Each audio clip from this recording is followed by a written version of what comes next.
नमस्कार। कार्यक्रम के पहले भाग में जो आपका एक इंट्रोडक्टरी कह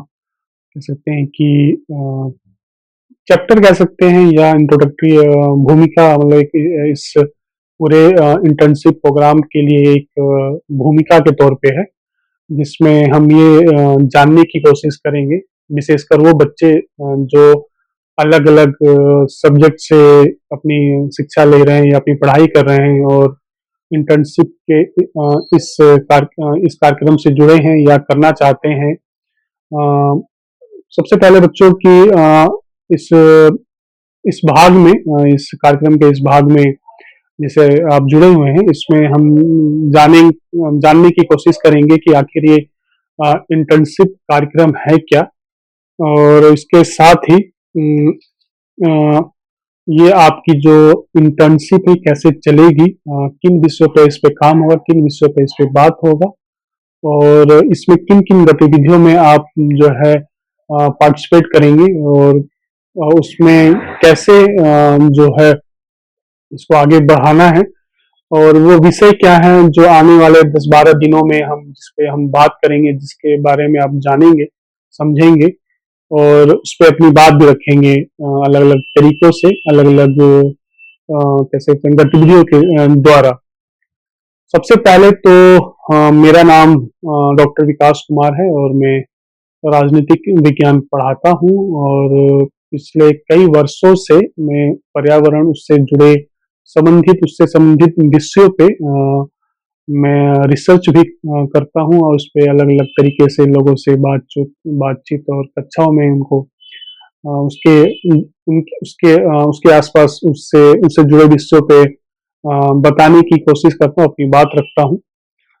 सबसे पहले तो आखिर ये जो है आप जो ये देख रहे हैं या आप जो मुझसे जुड़े हुए हैं, ये इसमें 3 तरह की जो है गतिविधियाँ हैं या 3 तरह के जो अलग-अलग इसके हिस्से हैं। पहले हिस्से में जो आप एक वीडियो देखेंगे जिसके द्वारा आप उस विषय की जानकारी लेंगे। इसके बाद जो दूसरा विषय होगा उसमें आप जो है कह सकते हैं कि रीडिंग से इस विषय से जुड़े संबंधित विषय से जुड़े अलग-अलग सामग्री रीडिंग मटेरियल्स जो आपको पढ़ने के लिए दिया जाएगा, जिसको आप इस वीडियो को सुन के और इस रीडिंग मटेरियल को पढ़ के फिर आपसे एक बेसलाइन टेस्ट जो है आपको दिया जाएगा, जिससे हम ये जानने की कोशिश करेंगे कि आप इस विषय में यानी कि आप पर्यावरण के बारे में आप कितना जानते हैं, आपकी समझ क्या है और कैसे आगे आने वाले दिनों में आपकी इस समझ को और आगे बढ़ाया जा सकता है या हम कहें कि उसमें कुछ और हम जुड़ाव या कुछ एडिशन कर सकते हैं। तो बच्चों सबसे पहले तो ये आपका जो है इंट्रोडक्टरी वीडियो है, इस पे हम बहुत सारे विषयों पे संक्षिप्त बात करेंगे और जिससे आपको ये जानकारी मिलेगी, जिससे आपको ये पता लगा पाएंगे कि हम आने वाले दिनों में क्या करने वाले हैं या किन विषयों पे हम बात करेंगे, क्या गतिविधि होगी, कार्यक्रम जिसके बारे में भी मैंने बताया। लेकिन फिर चीज़ों शुरुआत करने से पहले या मैं आगे बढ़ने से पहले इन चीज़ों के बारे में आपको दोबारा से पुनः आपको बता रहा हूँ। तो सबसे पहले तो ये कि ये कार्यक्रम जो है नेशनल एजुकेशन पॉलिसी 2020 या एनईपी के थ्रू जो है चलाया जा रहा है, इसके अंतर्गत इसको चलाया जा रहा है, जिसमें आपको हर सेमेस्टर 20 क्रेडिट आपको जो है लेने होंगे और जो आपको 4 वर्षों तक यही काम करना है। हर सेमेस्टर आपको 20 क्रेडिट रहेंगे, 4 वर्षों तक आप ये काम करेंगे। इसमें इस पूरे आपके कह सकते हैं कि इस पूरे कार्यक्रम में जो आप 4 सालों का आपका जो ग्रेजुएशन है, इस पूरे ग्रेजुएशन में आपको 4 क्रेडिट का आपको एक इंटर्नशिप प्रोग्राम से जुड़ना होगा। उसके थ्रू आपको वो उसके बारे में जानना होगा, अपने एग्जाम देने होंगे, तब आपको उस 4 क्रेडिट का आपको कह सकते हैं कि सर्टिफिकेट या उससे जुड़े जो भी आपको दस्तावेज प्रमाण पत्र आपको मिलेंगे। सबसे पहले तो हमें जान लें कि आखिर ये इंटर्नशिप है क्या और हम इसे और आपको यानी आप बच्चों को ये क्यों करना है, क्यों जरूरी है। तो बच्चों सबसे पहले ये कि इंटर्नशिप आपकी जो 4 वर्षों का जो आपका अंडर ग्रेजुएट प्रोग्राम है। उसमें आप कह सकते हैं कि एक सही मायने में उसमें आपके ज्ञान को थोड़ा-सा जो है एक उसमें उसको बढ़ाएगा, एनहांस करेगा कि किताबों से अलग किताब जो आप इस पूरे कार्यक्रम में जो पढ़ेंगे, पाठ्यक्रम में जो आप पढ़ेंगे, उस पाठ्यक्रम के इतर आपको जो है कुछ नई जानकारी आपको जुड़ेगी जो समाज समाज आपके आसपास, आपके परिवार के आसपास, देश दुनिया से जुड़ी होगी और उसी उसी उन्हीं सभी विषयों में जो है पर्यावरण जो जिसको आपने खुद चूज किया इन सेंस कि आपने उसको खुद ही कह सकते हैं स्वयं आपने उसको चूज किया, स्वयं आपने उसको जो है अ, इस पाठ्यक्रम को आपने जो है अपने लिए कार्यक्रम सेलेक्ट किया है। तो इस पाठ्यक्रम में पर्यावरण के अलावा भी कई दूसरे विषय हैं, आप उनसे भी जुड़ सकते हैं, जिसमें health sector, education sector, mental health, सामाजिक कार्य, इतिहास, हेरिटेज और दूसरे अन्य विषय। आप उनसे भी इसी तरीके से इसी मॉड्यूल पे आप उनसे जुड़ सकते हैं और इन्हीं गतिविधियों के साथ आप उनसे भी उस पे भी काम कर सकते हैं या वो इंटर्नशिप या उससे जुड़ी जानकारी आप हासिल कर सकते हैं। इंटर्नशिप जो है पहले तो उस पे बात करेंगे, हम इंटर्नशिप के बारे में ही बात करेंगे क्योंकि वो आपके लिए जानना बहुत जरूरी है। तभी इस पूरे कार्यक्रम और इस इंटर्नशिप प्रोग्राम को आप सही से समझ सकते हैं। इस इंटर्नशिप के जो है बच्चों इसमें मुख्यतः 3 प्रकार जो है एनईपी के थ्रू जो निर्धारित किया गया है, खासकर कि जो है जिन विश्वविद्यालयों से आप जुड़े हुए हैं उनके थ्रू। तो सबसे पहले तो आपका आता है इंडस्ट्रियल इंटर्नशिप, जहां आप किसी उद्योग या किसी कंपनी में जाके अनुभव प्राप्त करते हैं। इसके बाद जो दूसरा इंटर्नशिप जो उसका जो प्रकार है वो है आपका रिसर्च ओरिएंटेड इंटर्नशिप, जहां विद्यार्थी उच्च शिक्षा या शोध संस्थानों में रहकर या उनके साथ जुड़ के जो अनुभव प्राप्त करते हैं, जो सीखते हैं उससे उसके आसपास है। और तीसरा है फील्ड आधारित या एनजीओ आधारित। ये जो है विद्यार्थी किसी एनजीओ के थ्रू या उसके साथ मिलकर जो है ग्राउंड लेवल पे या जमीनी स्तर पे जो काम करते हैं, जिसका जुड़ाव सीधे समाज से है, जिसका जुड़ाव सीधे आपसे है, आपके उन विषयों से है जो आपके दिन प्रतिदिन के कह सकते हैं कि प्रतिदिन के आपके कार्यक्रमों, आपके रहन सहन, खान पान या कह सकते हैं कि आपके समाज और संस्कृति के आसपास जो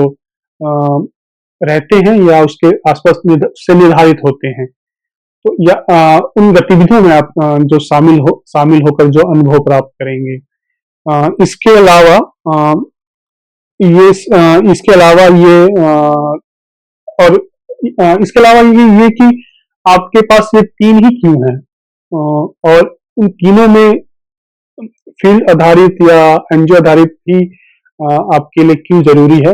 तो इसमें ये है कि भारत, क्योंकि आपको पता है कि एक बहुसंख्यक देश है जहाँ पे लाखों करोड़ों में जनसंख्या है और उतने ही विद्यार्थी हर जगह हैं।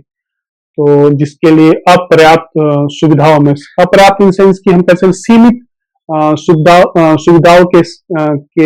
जो अवसर हैं, उन्हीं अवसरों को हमें जो सीमित अवसर उन्हीं अवसरों को हमें भुनाना है या कह सकते हैं कि हम उन्हीं अवसरों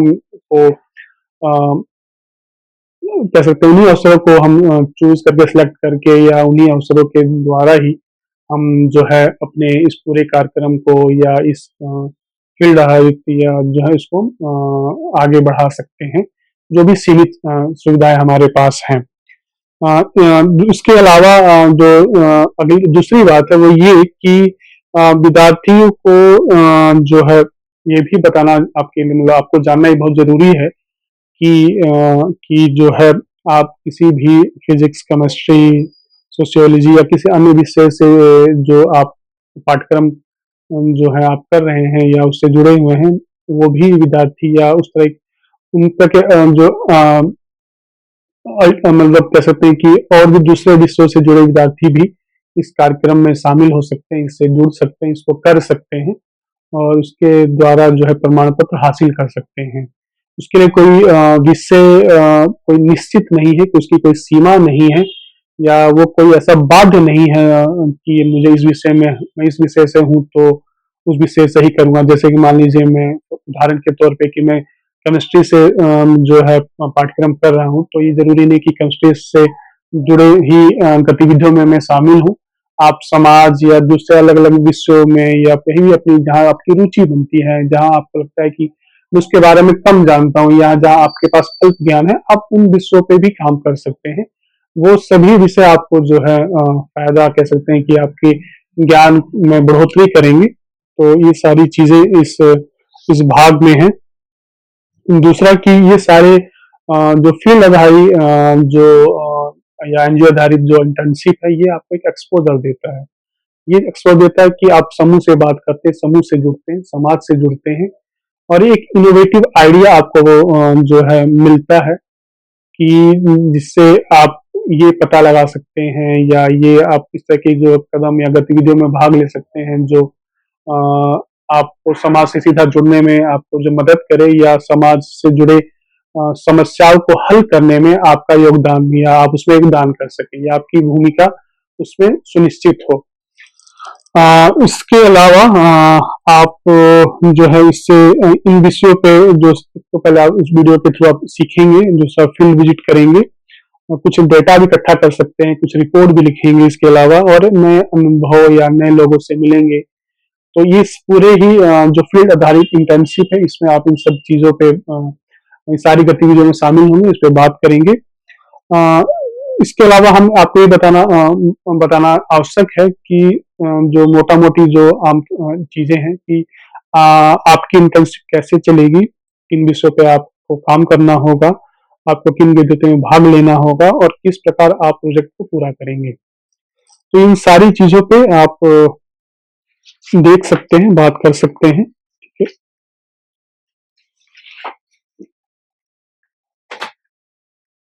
तो बच्चों, अभी तक आपने जो सुना कि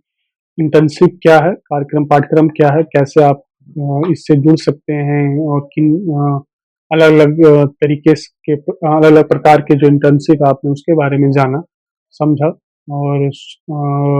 सोचने पे कह सकते हैं कि आपने सोचने की कोशिश की कि या आपने इसके बारे में अभी तक सोचा ही होगा कि इससे जुड़ के आपको क्या फायदे हो सकते हैं और ये आपके कितना काम आ सकता है, और इसके द्वारा आप जो है इस विषय पे एक ठीक ठाक जो कह सकते हैं कि आपकी पकड़ बन सकती है, या आप इस विषय पे दूसरे लोगों को जानकारी दे सकते हैं, उनके बारे में बता सकते हैं। तो अभी तक हमने जो है ये जाना कि इंटर्नशिप कैसे चलेगी। तो सबसे पहले तो मैं आपको इस पे बताऊं कि अगले 10-12 दिनों तक हम रोजाना जो है 3 अलग अलग चीजों पे बात करेंगे। सबसे पहले की जो है मैं और डिटेल में बताऊं तो मतलब कह सकते हैं कि और विस्तृत तरीके से, तो उसमें पहले तो आप डेली एक वीडियो देखेंगे जो आपको एक थियोरिटिकली जो आपको अलग अलग तरीके से जानकारी जो है मुहैया कराएगी, आपको देगी। आप अलग अलग विषयों पे, जैसे विषय जो होंगे आपके आने वाले दिनों में, आने वाले दिनों में मतलब कि उसमें सबसे पहले होगा कि भूमि, जिसको हम लैंड भी कहते हैं, जिसको अगर हम अंग्रेजी के उसमें अगर जाएं तो, या जल जो वाटर कहते हैं, वन फॉरेस्ट कहते हैं, बांध को डैम्स कहते हैं, वातावरण एनवायरनमेंट या आपके सराउंडिंग। उसके बाद आप पीपल्स लोग, जहाँ आप आसपास के जो आपके लोग हैं, जहाँ आप रहते हैं, आपका समाज, आपका देश, आपका कह सकते हैं कि देश और दुनिया भी उसमें है, जिसको जहाँ आप अभी तक आप गए नहीं, आपने देखा नहीं, सिर्फ सुना है। इसी दुनिया में या इसी देश में इसके अलग अलग हिस्से हैं जो हम दिशाओं के द्वारा भी वहाँ आप वहाँ तक पहुँच सकते हैं, जिसको उत्तर दक्षिण पूर्व पश्चिम कहते हैं। और इसी उत्तर दक्षिण पूर्व पश्चिम में अलग अलग प्रकार के अलग अलग समाज के भिन्न भिन्न लोग रहते हैं, अलग अलग तरीके से जिनका रहन सहन, खान पान और पर्यावरण से इनका जुड़ाव बिल्कुल भिन्न भिन्न है। समाज के यही लोग जो है जिन्हें जो है पर्यावरण को बचाने, उसे संरक्षित रखने के लिए कह सकते हैं कि एक अनूठा प्रयास भी करते हैं। हर समाज पर्यावरण से एक अलग तरीके से जुड़ा हुआ है और अलग तरीके का ही वो प्रयास करता है जो उसको बचाने के लिए। जैसे मान लीजिए कि अगर आप में से कोई अगर राजस्थान से है या आप में से कोई राजस्थान में के बारे में जानना चाहता है कि वहाँ के लोग कैसे हैं या वहाँ के लोगों का रहन सहन कैसा है या वहाँ के लोगों का जो है पर्यावरण के प्रति क्या उनकी मान्यताएं हैं, उनकी क्या परंपराएं हैं और वो कैसे पर्यावरण को संरक्षित रखने के लिए जो है क्या प्रयास करते हैं और उन प्रयासों को करने के लिए उन्हें क्या इन कठिनाइयों का सामना करना होता है। हम ये जो है अलग देश के अलग अलग हिस्सों में अलग अलग तरीके से भी समझ सकते हैं। और पर्यावरण से दूसरी एक बात और है कि आप जब इस विषय के बारे में और आगे बढ़ेंगे आने वाले दिनों में इसके बारे में और जानकारी आप जो है इकट्ठी करेंगे या इसके आसपास आप खोजबीन करेंगे तो आपको और भी नई चीजें पता चलेंगी। दूसरा कि हर समाज जो मैंने अभी बताया कि हर समाज अलग अलग तरह से जुड़ा हुआ है, अलग अलग प्रयास करता है। वैसे ही प्रयास उत्तर पूर्व के लोग करते हैं जहाँ पे 7 सिस्टर्स 7 बहनें हैं जो मिजोरम, मेघालय, नागालैंड, त्रिपुरा इस तरह के अलग अलग जो स्टेट हैं यहाँ के रहने वाले जो समाज है, जो आदिवासी समाज है, वो अलग अलग तरीके से पर्यावरण पे आश्रित है और पर्यावरण के द्वारा ही वो अपनी डेली रोजाना की जीविकापार्जन या जीविकोपार्जन करता है और उसको बचाने के लिए वो प्रयत्न भी करता है, प्रयास भी करता है और कोशिश करता है कि वो उसके आसपास ही रहे। आप देखिए कि अभी आप पर्यावरण से आसपास की जो खबरें अखबारों में सुन रहे हैं या उसके बारे में पढ़ रहे हैं या आप ये सुन रहे हैं कि इस शहर की हवा बहुत खराब है, जैसे मान लीजिए हमारे देश की राजधानी ही, आप जब इसके बारे में अपने इंटरनेट पे गूगल पे सर्च करेंगे तो आपको पता चलेगा कि दुनिया के प्रदूषित शहरों में से दिल्ली भी एक प्रमुख शहर है। कह सकते हैं कि वो ऊपर के 10 देशों में है या 10 शहरों में है जहाँ की हवा बहुत जहरीली है, जहाँ लेकिन वहां भी लोग रह रहे हैं और वो अलग अलग प्रयासों के द्वारा जो है उससे बचने की कोशिश करते हैं और कोशिश करते हैं कि या जो है हम उन गतिविधियों में भाग लें या उन गतिविधियों को करें जिससे जो है जो पर्यावरण को नुकसान ना पहुंचे और हम देश की हवा, समाज जो है गांव की हवा साफ हो। हवा, पानी, जंगल इस तरह के ये जो अलग अलग विषय हैं पर्यावरण से जुड़े,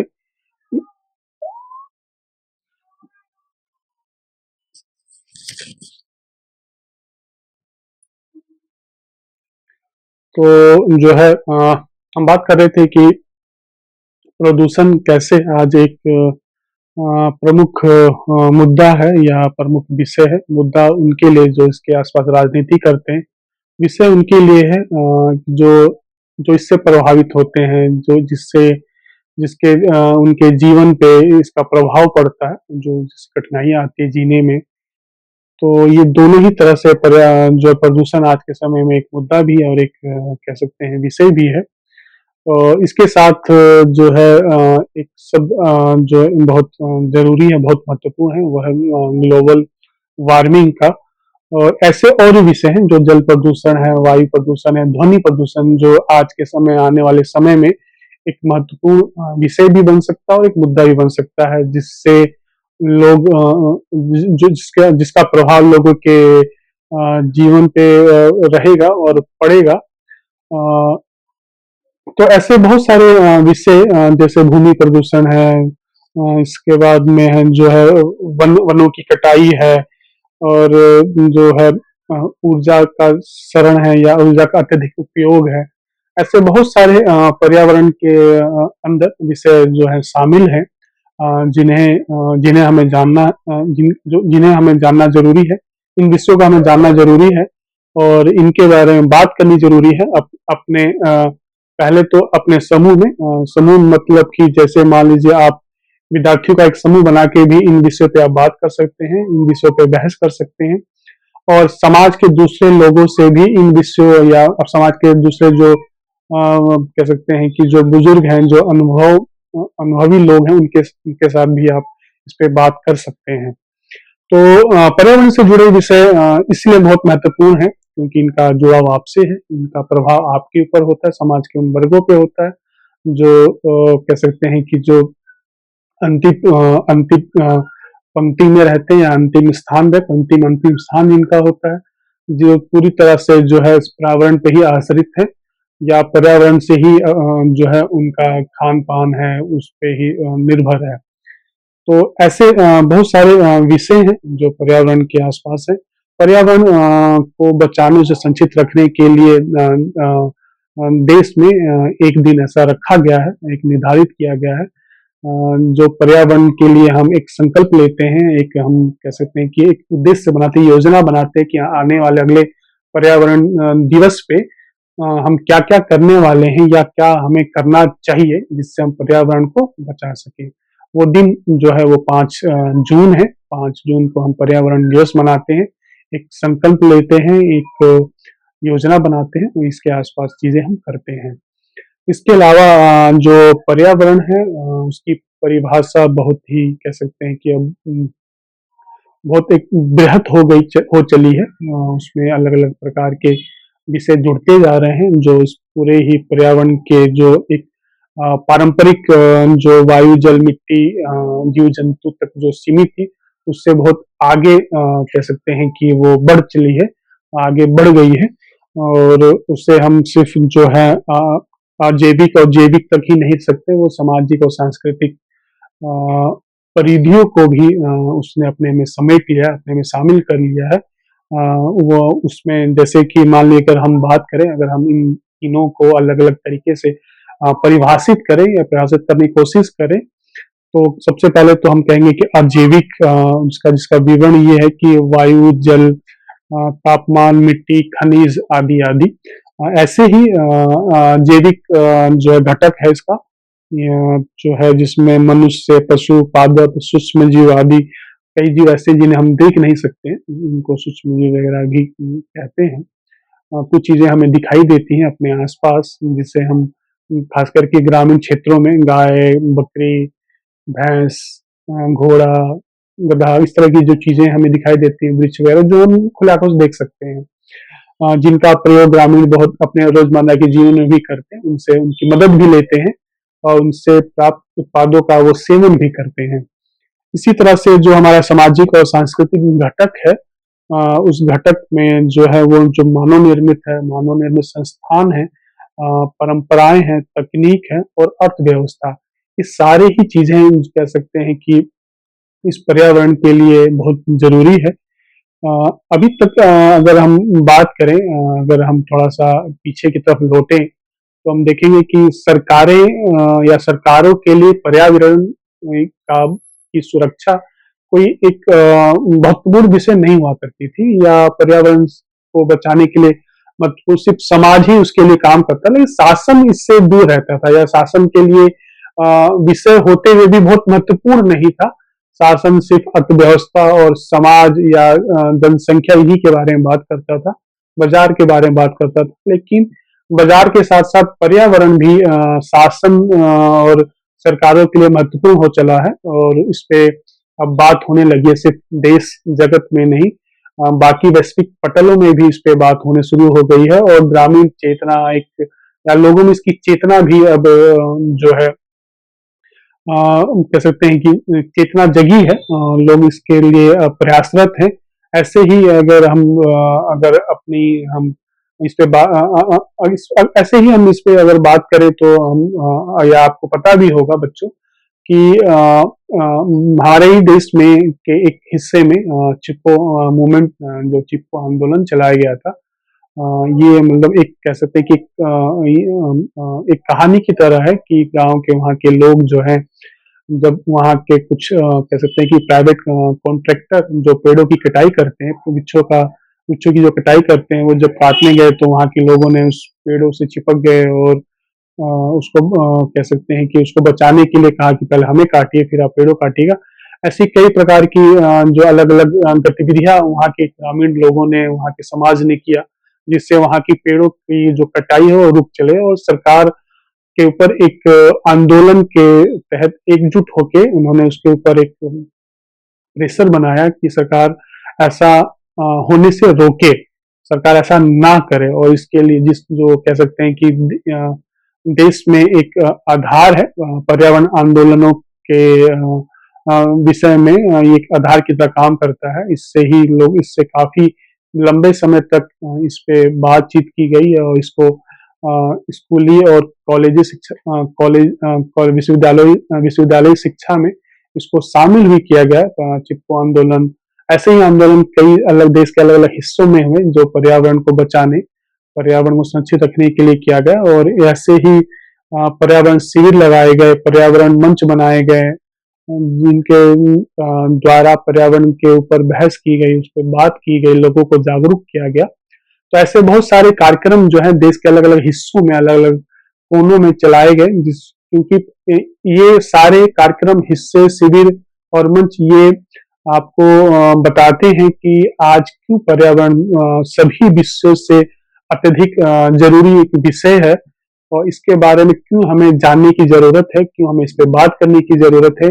और इसके संरक्षण और को करने के लिए हमें क्यों आगे बढ़ चढ़ कर इसमें कह सकते हैं कि हिस्सेदारी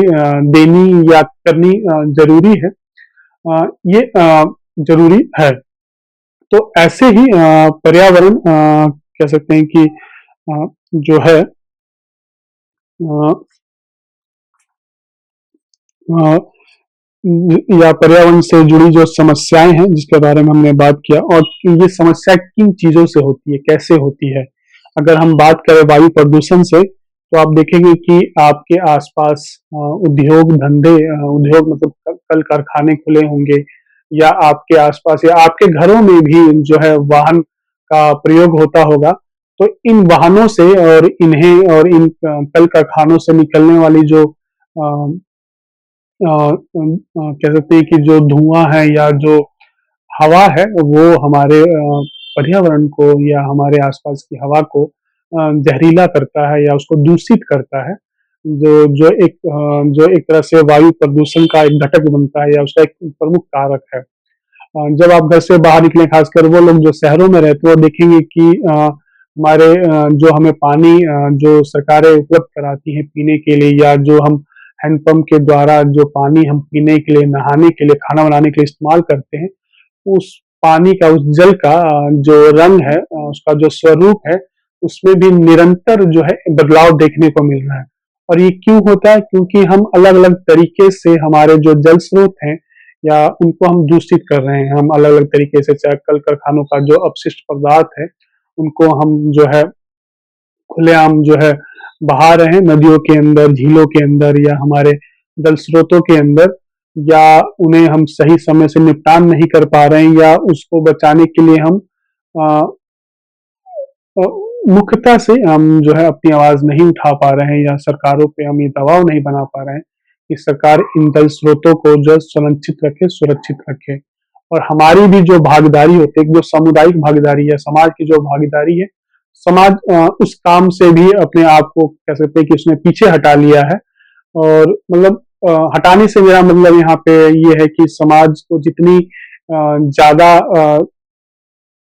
सक्रियता से इस पे काम करने की ज़रूरत है, वो अब वो नहीं कर रहा है क्योंकि उसके पास भी अपने जीवन यापन की अलग-अलग तरह की समस्याएँ हैं, अलग-अलग के संकट हैं, जिससे वो दिन रोज़मर्रा के जीवन में जूझता रहता है और उसे अन्य विषयों पे जो ज़रूरी विषय हैं उसको वो ध्यान नहीं दे पाता।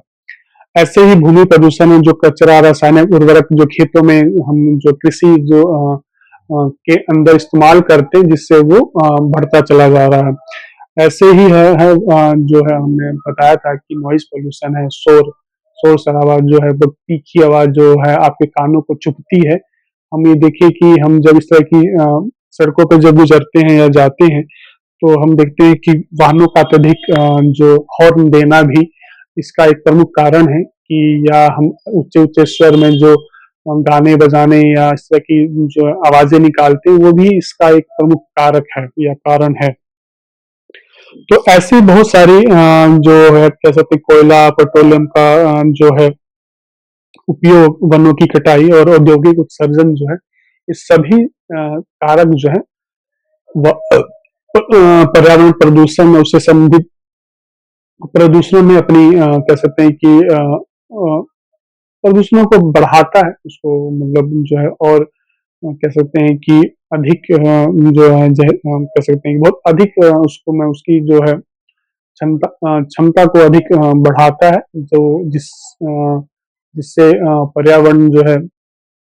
बहुत हमारे रहने लायक नहीं बचा है, हमारे या कह सकते हैं कि जीव जंतुओं को जंतुओं के रहने लायक नहीं बचा है। और हम उसके लिए क्या कर सकते हैं, हम इन गतिविधियों में आने वाले समय के जो आने वाले भागों में हम जानने की कोशिश करेंगे, या आने वाली गतिविधियों में समझेंगे कि हमें पर्यावरण को बचाने के लिए क्या करना है और कैसे करना है। ये सब चीजें हम जानेंगे। दूसरा कि हमने बात कर ली कि इंटर्नशिप कैसे चलेगी। दूसरी बात हमने की कि हम किन विषयों पे काम करना होगा, तो हमने जो की, और अब है कि हमें किन गतिविधियों में भाग लेना होगा। तो इस आगे हम ये आपको समझाने की कोशिश करेंगे कि इस वीडियो को देखने के बाद आपको किन किन गतिविधियों में अपनी कह सकते हैं कि मौजूदगी दर्ज करनी है या मौजूदगी रखनी है। तो सबसे पहले तो जब आप इस वीडियो को देख रहे हैं या इसको आप देखेंगे, तो आप देखने के बाद आप एक टेस्ट देंगे। टेस्ट नहीं कह सकते हैं कि आप सबसे पहले उससे पहले तो आप कुछ रीडिंग मटेरियल्स को पढ़ेंगे जो इससे जुड़े होंगे, इस विषय से जुड़े होंगे, जो आपको अलग अलग कह सकते हैं कि जानकारी देंगे। तो इस जानकारी, इस विषय को करने के बाद जो अगला कदम होगा वो है कि आपको इससे जुड़े 50 वस्तुनिष्ठ सवालों के जवाब देने होंगे। और ये जरूरी है कि जब भी आप वीडियो देखें तो आप उस वीडियो के साथ साथ उस रीडिंग मटेरियल्स को जो है अध्ययन सामग्री जो है उसको आप पढ़ें, उसको समझें, और उसके बाद आप उस अगले जो असेसमेंट भाग है जिसमें आपको कुछ सवालों के जवाब देने हैं, उसको करें। और ये आपके आने वाले 10-12 दिन चलते रहेंगे। उसमें हर दिन के जो आप वीडियो देखेंगे और जो आप कक्षा लेंगे, उस पे जिस पे बात की जाएगी उसी से संबंधित प्रश्न पूछे जाएंगे आपसे। और ये कोशिश करने जाएगा, मतलब ये एक कह सकते हैं कि एक तरीका है ये जानने का कि हमने जिन विषयों पे बात की उसको आपने कितना समझा, कितना जाना, और उस पे आपकी कितनी रुचि है। और रुचि से मतलब ये है कि आपने कितने सक्रिय रूप से आपने उसको देखा और उसको पढ़ा, और उसके बाद आपने उन सवालों के जवाब दिए। उन सवालों के जवाब जो है आप कह सकते हैं कि आपको 4 ऑप्शन मिलेंगे। एक सवाल के आपके 4 ऑप्शन मिलेंगे और उसमें से एक ऑप्शन जो है आपको चूज करना, सिलेक्ट करना होगा जो उसका सही जवाब हो। और ये जो गतिविधि, ये करने की जो हमारी इस गतिविधि करने का जो हमारा जो विचार इसलिए है कि इससे हमें समझ में आएगा कि हमने जो आपको बताया, क्या आपने उसको समझा, क्या आपने उसको जाना, और उससे कुछ आप अनुभव या कुछ आपने जानकारी इकट्ठी हो पाई, या कुछ जानकारी आपके दिमाग के अलग अलग हिस्सों में क्या वो छपी छपी या उसमें कुछ वो कैद कर पाए उसको आप, तभी आप इन विषयों को या इन सवालों के आप जवाब दे सकते हैं। इन सवालों में जो है ज़्यादातर सवाल वो होंगे जो आपने इस वीडियो में सुना है, समझा है, और जो है या कह सकते हैं कि उससे कुछ अलग तरीके की जो है क्लिप्स या कह सकते हैं, या अध्ययन सामग्री जो है उसको अगर आपने देखा है, तो ये सारी चीज़ें आपको जो है उस गतिविधि को या उस प्रश्नोत्तरी को करने में आपको मदद देगी। गतिविधि से मेरा ये यहाँ पे जो मेरा अभिप्राय ये है कि जब आपको इस वीडियो के अंत में जब या कह सकते हैं कि अभी ही जो मैं आपको बताने वाला हूँ ये है कि आने वाले मतलब या कह सकते हैं दूसरे दिन आप क्या करने वाले हैं। दूसरे दिन में ये है कि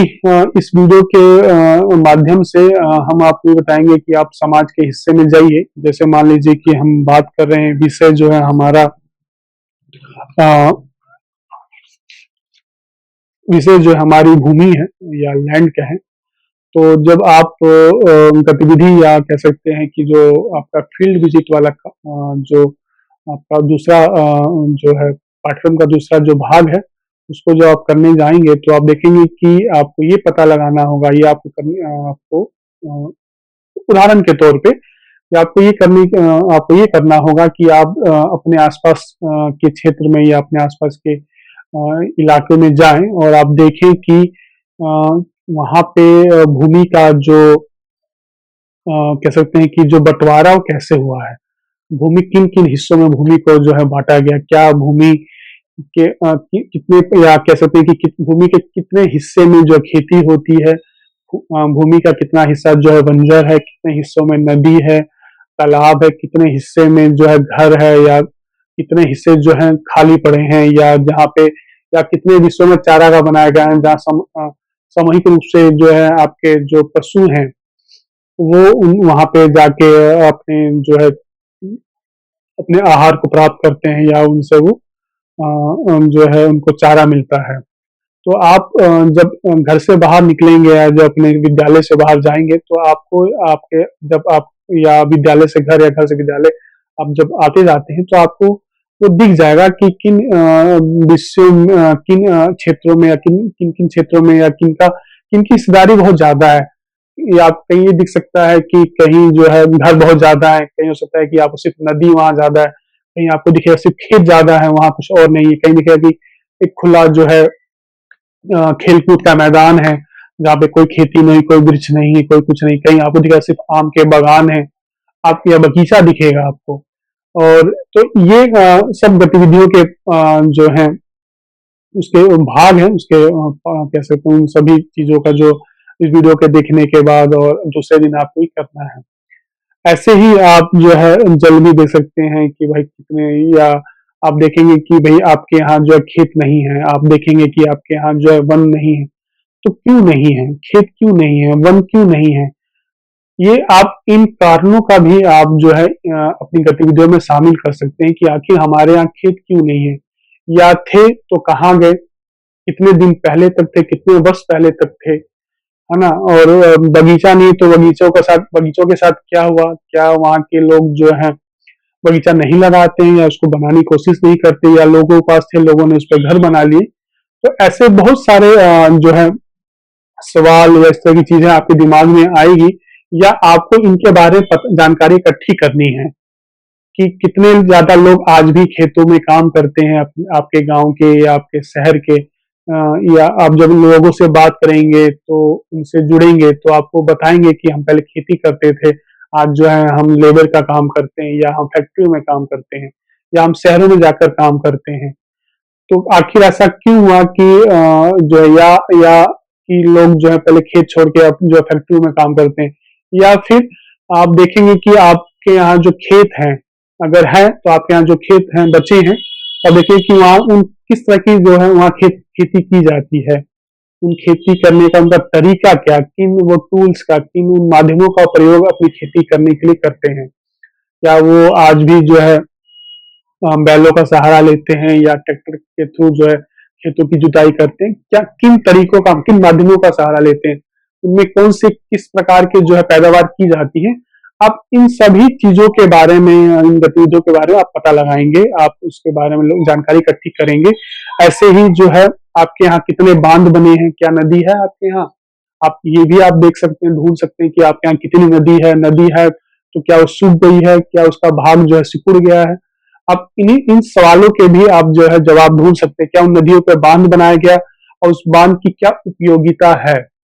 क्या उस बांध को बनाने के बाद वहां के आसपास की जो खेत खलिहान वो खत्म हो गए हैं, क्या वहां पहले लोग रहते थे अब नहीं रहते हैं,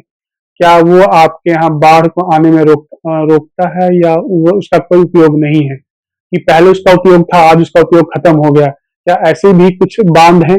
या जो पहले बांध बनाए गए हैं लेकिन उसके नीचे जो पानी नहीं बहता है, उसके नीचे जल ही नहीं, उसके नीचे नदी ही नहीं बची, नदी सूख गई है, क्या ऐसे भी बांध है जिसका आज के समय उसका कोई उपयोग नहीं है? या हम ये कह सकते हैं कि जिन समस्याओं को अ, ठीक या सुलझाने के लिए जो हमने उपाय किए थे, वही उपाय जो है आज एक समस्या बन गए हैं। ऐसे बहुत सारे आपको जब आप फील्ड पे जाएँगे तो आपको ऐसे दिखेंगे कि कुछ चीज़ों का उपयोग पहले होता था लेकिन अब नहीं होता है, उनका उपयोग आज है ही नहीं। वो बिल्कुल कह सकते हैं कि उपयोगहीन है वो। जैसे कि मान लीजिए कि हम एक आपको उदाहरण देते हैं कि जैसे मान लीजिए कि देश की राजधानी दिल्ली है, दिल्ली के अंदर एक समय पर्यावरण को बचाने के लिए बैटरी रिक्शा को जो है एक उपाय के तौर पे जो है दिल्ली सरकार ने जो है इसको कह सकते हैं कि जो चलाया था कि ये प्रदूषण को कैसे कम कटौती करने में, प्रदूषण को कम करने में एक मददगार साबित होगी। लेकिन जैसे ही आप दिल्ली शहर में कभी आपको जाने का मौका मिले या कभी आप जाएँ या आप कब गए हैं, तो आप देखेंगे कि जो बैटरी रिक्शा वो इतने ज़्यादा हो गए हैं कि वो समस्या के समाधान से ज़्यादा खुद समस्या बन गए हैं।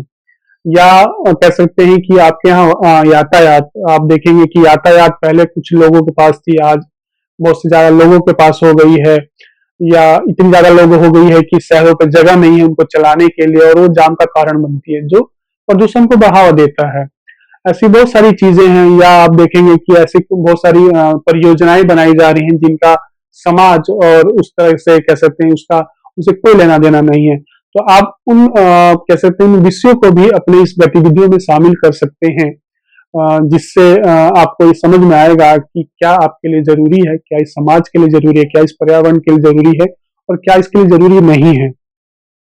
तो हम इन सभी चीज़ों पे जो है हम बात करेंगे और समझने की कोशिश करेंगे कि क्यों पर्यावरण को हमें समझना चाहिए और क्यों ये एक महत्वपूर्ण विषय है हमारे लिए, सरकारों के लिए, समाज के लिए, हम सभी के लिए। हाँ, इसी के साथ इसी संदर्भ में हम कह सकते हैं कि हम ये जानने की कोशिश करेंगे कि एज़ अ इंडिविजुअल समाज और शासन या राज्य की क्या कह सकते हैं कि उसकी क्या अपनी ज़िम्मेदारियाँ हैं, क्या उसकी रिस्पॉन्सिबिलिटी है या उनके बीच में जो एक अंतर संबंध है, हम उसके बारे में भी जानने की कोशिश करेंगे या इन तीनों अलग-अलग जो घटक हैं उनका क्या जो है कंट्रीब्यूशन क्या योगदान रहेगा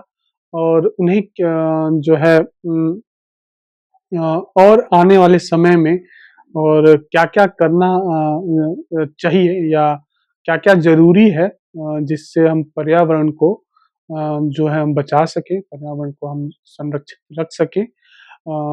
ये सब भी हम जानने की कोशिश करेंगे या हम आपको बताएँगे कि सबसे पहले तो ये कि पर्यावरण संरक्षण क के उपाय क्या हो सकते हैं? हम कैसे पर्यावरण को जो है हम बचा सकते हैं या हम उसको संरक्षित रख सकते हैं? तो सबसे पहले तो हम ज़्यादा से ज़्यादा वृक्ष लगाएँ, ज़्यादा से ज़्यादा पेड़ लगाएँ। पेड़ वो लगाएँ जिससे हमें फल, फूल, छाँव या वो मिले। वो पेड़ हम ना लगाएँ जो आज के समय में बहुत कह सकते हैं कि कॉस्मेटिक हैं दिखावटी पेड़ जो हैं या सिर्फ़ लोक लुभावन पेड़ जो हैं, हम वो ना लगाएँ। हम वो पेड़ लगाएँ जिससे समाज को कुछ मिले, आपको कुछ मिले। वन्य जो है जीव-जंतुओं को कुछ मिले या जीव-जंतुओं को उससे उस पे आश्रित रहें, उस पे रहें, उनसे उनका जुड़ाव रहे। हम वो पेड़ बिल्कुल ना लगाएँ जो धरती को बचाने की जगह उसको और जो है कह सकते हैं कि उसको और नुकसान पहुँचाएँ। जैसा कि हमने अभी आज के समय में देखा है कि लोग ज़्यादातर अपने घरों में या उन कह सकते हैं कि अपने जो है कार्यालय में सरकारी जग संस्थानों में लोक लुभावन या कह सकते हैं कि जो सजावटी पेड़-पौधों का इस्तेमाल ज़्यादा कर रहे हैं, वो उन पेड़-पौधों को नहीं लगा रहे हैं जिससे समाज को, वन्य जंतुओं को पर्यावरण को जो है उसको बचाने में कुछ योगदान दें। तो हम ज़्यादा से ज़्यादा वृक्षारोपण करें हम प्लांट ना लगाएँ, हम जो है इस तरह की गतिविधियों को हम बढ़ावा ना दें। जो जो आज के समय में हम देख रहे हैं कि सरकारें इस तरह की चीज़ों को ज़्यादा सहारा दे रही है, ख़ासकर कि शहरी क्षेत्रों में जो है वृक्षारोपण की जगह हम ऐसे पेड़ों को लगा रहे हैं जिसका कोई उपयोग नहीं, या वो जल्दी सूख जाते हैं या लग नहीं पाते, जिससे जो हवा को कह सकते हैं कि जो ठीक करने की बजाय उसको और जो है प्रदूषित करने में वो मददगार साबित हो रही हैं। साथ ही दूसरा कि जो एक बड़ी समस्या जो है पर्यावरण से संबंधित है, वो है कचरा। आप देखिए कि घरों से, फैक्ट्रियों से, कार्यालयों से, ऑफ़िसों से इतनी बड़ी मात्रा में जो है, या विद्यालयों से भी कह सकते हैं कि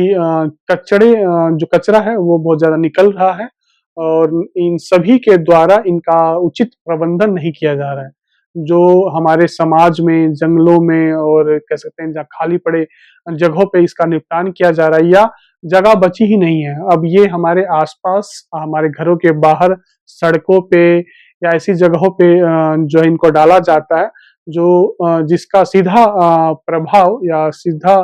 कह सकते हैं कि उसका असर जो है हमारे आम जनजीवन पे या आम जनमानस के जीवन में पड़ रहा है। और यही इसी तरह का प्रभाव जो है जीव-जंतुओं पे पड़ रहा है। आप देखिए कि आपके बीच से, खासकर शहरी जीवन जो है उसके बीच में जो गौरैया हैं वो खत्म हो गई हैं, गायों का जो दूध है वो अलग तरीके का हो गया है, या गायों को खाने के लिए शहरों में जो है चारागाह नहीं है, या उनको चारा उपलब्ध नहीं हो पा रहे हैं। तो या हम जो रिसाइक्लिंग है वो नहीं कर पा रहे हैं, हम इलेक्ट्रॉनिक्स कचरे को ज़्यादा बढ़ावा दे रहे हैं, ज़्यादा से ज़्यादा हम कपड़ों पे ज़्यादा कह सकते हैं कि कपड़ों का इस्तेमाल बहुत ज़्यादा कर रहे हैं, जिससे जो है कचरा बहुत अत्यधिक बढ़ रहा है, या हम ऐसे बहुत सारे हमारी जो रोज़मर्रा की जो क्या हमारी जो गतिविधियाँ हैं, हम उन गतिविधियों को अपने जीवन में जो है शामिल कर चुके हैं, जो अधिक से अधिक जो है कचरे को जो है कह सकते हैं कि बढ़ावा देती है और पर्यावरण को नुकसान पहुँचाती है। इसके साथ ही हम जो है कह सकते हैं कि जल संरक्षण के द्वारा जो है हम कोशिश करें कि हम जल का जो है एक सही उपयोग करें। जल का सदुपयोग करें, हम उसका जो है अपनी लालच और या इस तरह की जो है अत्यधिक उसका दोहन ना करें। हम उतनी ही पानी का प्रयोग करें जितनी हमारे लिए ज़रूरी है। और कोशिश ये भी करें कि हम जल स्रोतों को जो है बचाएँ, उन्हें संरक्षित करें, उनके उपाय करें, और उसमें अपना और समाज का, अपने घर का, उन सभी को कह सकते हैं कि जो है उनको प्रोत्साहित करें कि वो जल स्रोतों को बचाने में जो है अपनी भूमिका निभाएँ। इसी के साथ जो है हम जो है ऊर्जा का भी कम से कम जो है उसका जो है एक विवेकशील जो है उसका प्रयोग करें, कि कम से कम ऊर्जा को बचाएँ। घरों के अंदर जो है पंखे, बिजली, उसको ऐसे हम ना चलाएँ, उसको हम बंद कर दें अगर जिसका उपयोग ना हो। तो हम जो हमारी रोज़मर्रा की जो हमारी जो जीवन शैली है, हम उसमें इस तरह की चीज़ें नहीं करते, तो हम उसको उसमें लाएँ। और इस पाठ्यक्रम से हम इस सीखने की कोशिश भी करेंगे कि हमारी कौन-कौन सी गतिविधि जो है पर्यावरण को नुकसान पहुँचाती है, और कौन-कौन सी गतिविधि ना करके हम पर्यावरण को संरक्षित रख सकते हैं। इसके साथ ही हम ये भी जानने की कोशिश करेंगे कि समाज जो है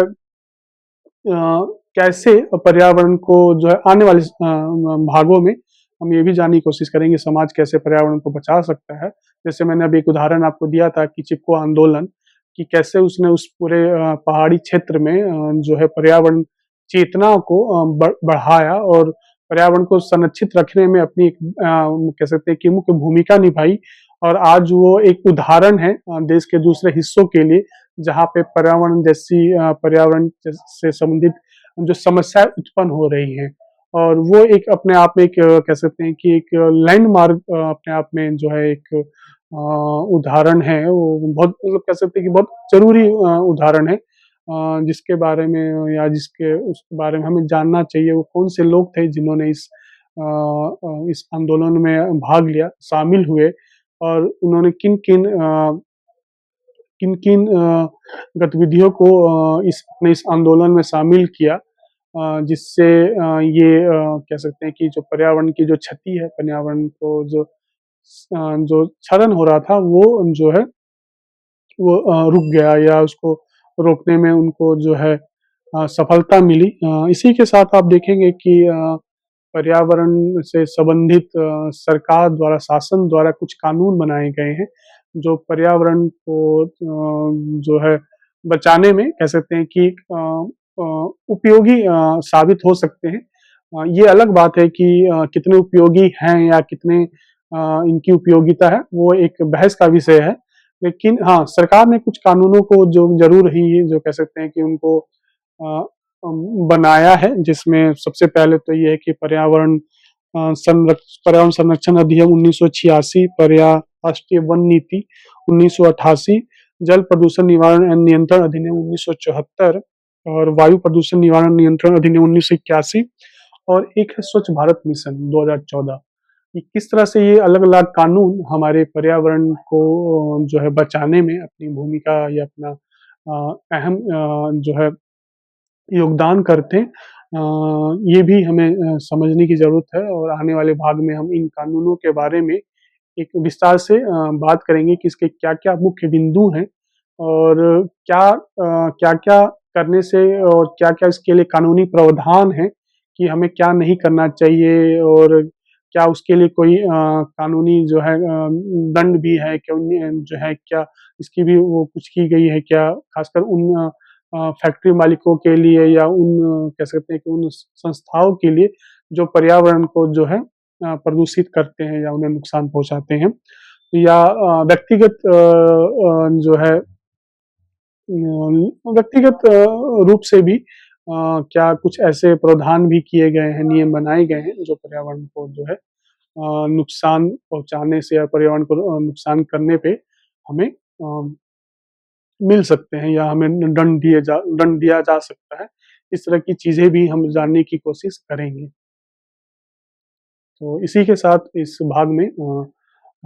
इतना ही और मैं उम्मीद करूँगा कि आपको इससे आपको कुछ जानकारियाँ मिली होंगी। हमने इस पूरी ही इस भाग में हमने बहुत संक्षिप्त में बात करने की कोशिश की है। हो सकता है कि कुछ चीज़ें इस विषय इसमें छूट भी गए हों, जिसके बारे में आपको लगता होगा कि हमने इस पे बात नहीं की है, लेकिन कोशिश ये थी कि हम जो है मेरे द्वारा आपको इस विषय पे एक संक्षिप्त और एक जानकारी आपको दी जाए। जो विषय इसमें छूट गए हैं या रह गए हैं, जिस पे मेरा ध्यान नहीं गया है, तो कोशिश करेंगे कि उसको आगे वाले भागों में उसको सम्मिलित कर दिया जाए। धन्यवाद।